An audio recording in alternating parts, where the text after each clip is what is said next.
Maquillage, soins pour le corps, crème anti-rides. Les produits de beauté se multiplient autour de nous sans qu'on ne sache toujours d'où viennent leurs composantes. Entre les fleurs au nom exotique, des huiles essentielles au nom mystérieux ou encore des fruits à la chair colorée, les entreprises de cosmétiques redoublent d'efforts pour faire voyager leur clientèle dans l'univers du bien-être. Parmi les ingrédients de ces recettes miracles, des produits d'origine africaine en général et camerounaise en particulier. Pour les découvrir, votre magazine va vous conduire à la rencontre de certains de ces produits naturels, gardiens de la beauté dite traditionnelle.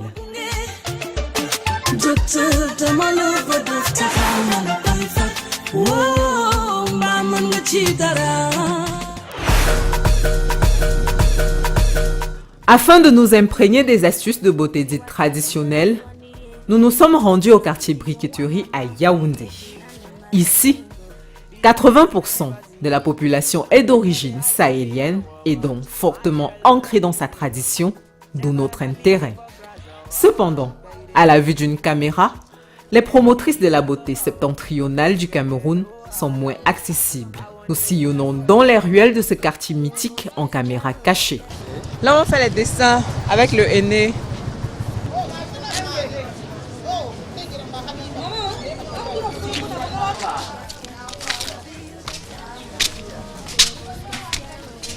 Est-ce qu'on peut mentionner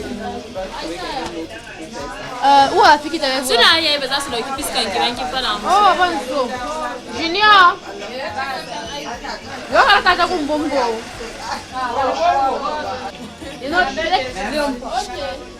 Parlez avec lui.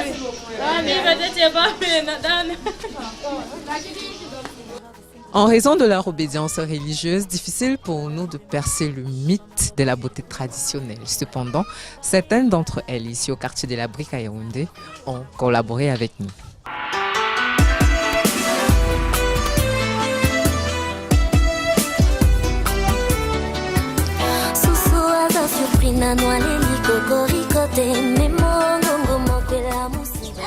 Stratégique passe à Canal 2.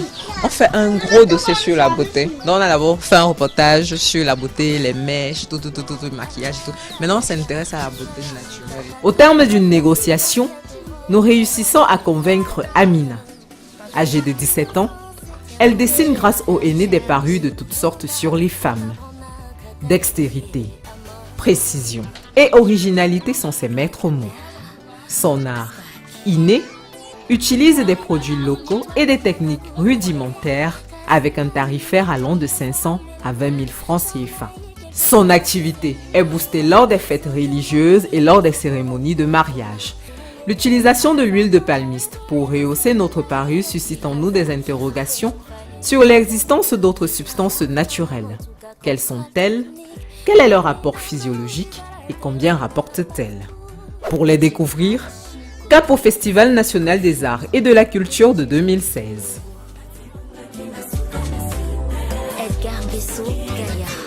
Ici au Festival national des arts et de la culture, la beauté a été mise en avant, ceci à travers l'exposition des produits naturels qui tiennent leur essence de la tradition africaine. Suivez-moi à leur découverte.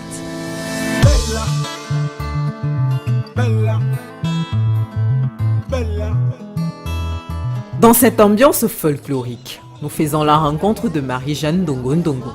Elle expose son savoir-faire issu des bienfaits de la nature. Je fais dans la transformation du cacao.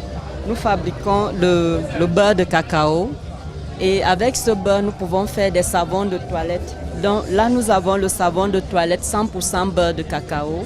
J'élève les escargots et avec ces escargots, je peux faire le savon à la bave d'escargot et poudre de cacao. En dehors de ça, nous avons les savons au miel et aux acides de fruits.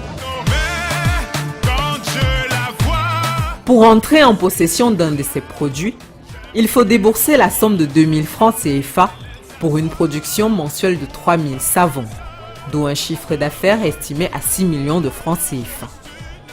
Mais cette activité rentable reste semée d'embûches. Je peux produire 3000 savons par mois. Mais maintenant, c'est la confiance que la clientèle fait par rapport aux produits que je fabrique. Parmi les artisans de la beauté traditionnelle, certaines entreprises ont décidé de se donner les moyens de réussir. Parmi elles, une bénéficie aujourd'hui d'une notoriété établie.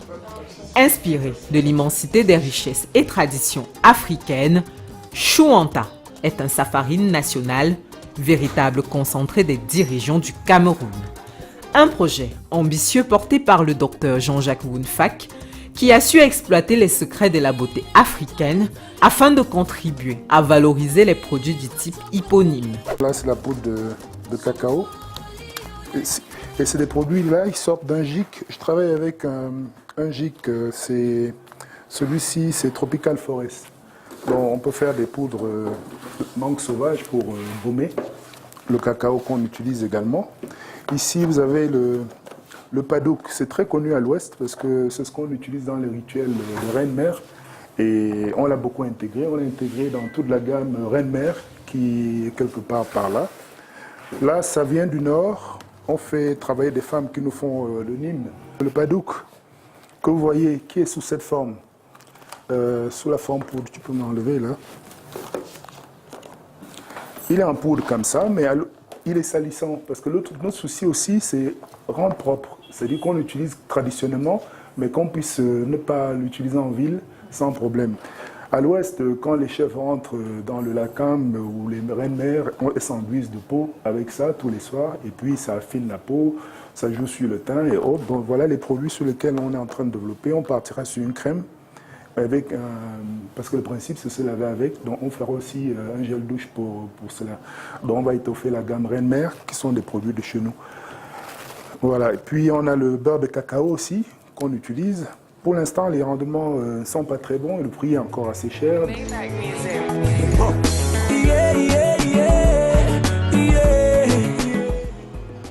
Du karité du nord au cacao du sud, en passant par la roche volcanique de Limbé et le padouk de l'ouest, les produits tirent ici leur essence de la nature et l'extraction de la matière première est le travail d'une longue chaîne de production artisanale. Mes formules, c'est un peu...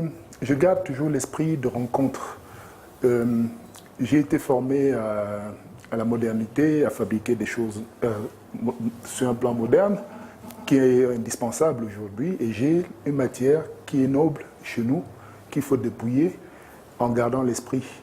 Cet esprit, c'est l'esprit de ceux qui l'utilisaient depuis des années, qui a permis de franchir des générations.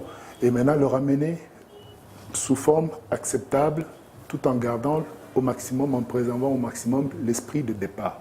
C'est pour ça que pour nous, un peu, le slogan, c'est nature et tradition. Les produits, nous avons commencé, les premiers, c'était à base de karité. Quand on a fini de travailler le karité sur le nord, il y avait l'huile d'arachide également qui est très très excellente pour les cheveux. On est entré dans des matières comme on a découvert le tamarin, qui contient les acides de fruits. Je n'avais pas besoin d'aller importer des acides de fruits puisqu'il y en avait dans le tamarin. Et par la suite, on a grandi. Aujourd'hui, on travaille le moabi, le beurre de moabi, le beurre de mangue sauvage. On travaille quoi? On a travaillé les plantes, le kalankoué, on a travaillé les plantes, le cassia pour les dattes. Donc on a intégré au fur et à mesure des matières, suivant les régions et suivant les traditions qui nous sont rapportées. Ces produits s'inspirant des traditions africaines sont disponibles à Yaoundé pour un tarifaire allant de 2 000 à 20 000 francs CFA.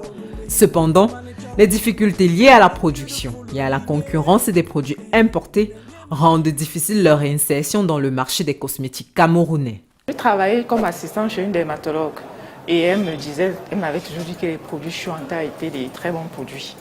Évidemment, en tant que dermatologue, qui est expert de la peau et des produits de beauté, et après, quelques années après, j'ai commencé à utiliser, j'ai arrêté. Et puis je connais aussi les personnes qui ont Chouanta, donc du coup, et puis je vois que ça s'améliore avec le temps. Au début, on nous dit, oui, les gens ne vont pas acheter des produits africains, c'est fait là. Bon, on s'est dit, tant pis, on va essayer. Les autres ont fait... je ne vois pas pourquoi j'allais importer la vaseline, des huiles de paraffine et autres pour fabriquer les produits qu'on retrouve ailleurs. Je n'avais rien à apporter, à part fabriquer des produits qui coûtent pas cher. Bon, aujourd'hui, on trouve de tout sur le marché. Avec la matière noble qu'on avait, on ne pouvait pas rater ce challenge. Donc aujourd'hui, on se rend compte qu'il y a des gens de plus en plus qui adhèrent à nos principes. Les jeunes, ça encourage. Et on est bien outillé maintenant. On a une base de formules qui permet maintenant d'aller vers le marché et on va essayer d'être plus visible. On l'a incorporé.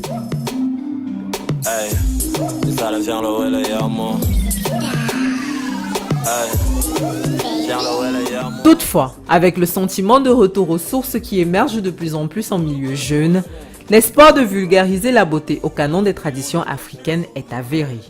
Nous exportons nos devises pour acheter des savons, acheter des choses. Ces devises peuvent servir à autre chose. La chaîne nous sommes qu'au bout d'une chaîne.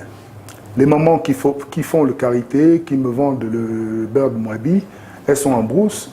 Je leur donne de l'argent, je prends, je transforme. Donc il y a une chaîne quand même de richesse qui est mise en place.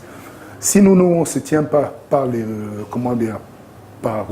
la main, on va certainement un jour se retrouver assis parce qu'on ne nous donnera plus rien ou qu'on nous enverra que ce qui sort des poubelles. Il est donc clair que la beauté s'inspirant des traditions africaines est un atout qui ne demande qu'à être mis en valeur pour que la chaîne de production des produits de beauté de type africain crée des dividendes et des emplois considérables afin d'impacter les économies de la mer des continents.